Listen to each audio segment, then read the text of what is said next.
Langkah ini bermula dengan harapan. Ada semangat yang membara, ada impian untuk menyempurnakan diri. Kita bersedia dengan penuh yakin untuk menjadi yang terbaik.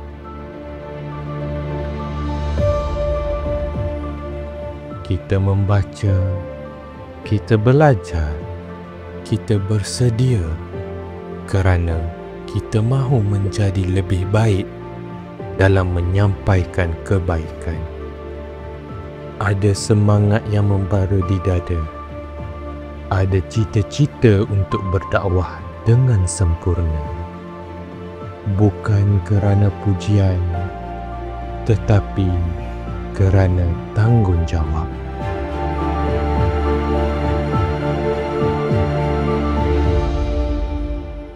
Kita bersedia dengan hati yang bersungguh, namun masa bergerak perlahan.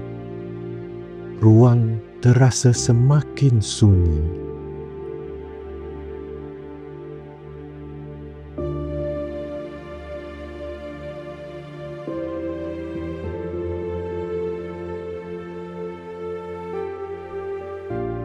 Harapan tidak selalu tiba seperti yang kita bayangkan.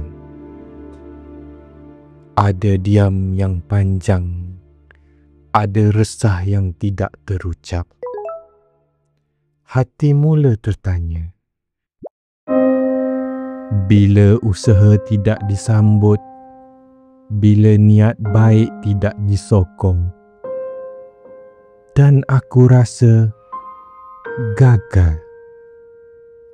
Ada kecewa yang singgah, ada hampir putus asa. Namun langkah ini tidak berhenti. Di saat itu, kita belajar untuk berserah.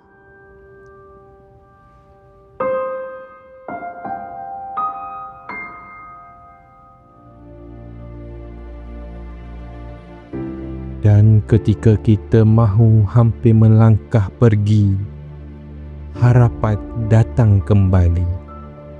Bukan dengan janji yang besar, tetapi dengan kehadiran yang bermakna.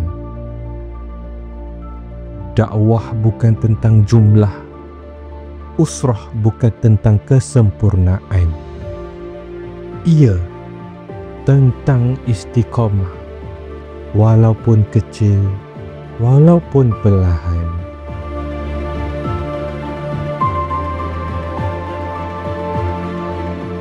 Selagi kita memilih untuk terus berusaha, kita tidak akan berhenti.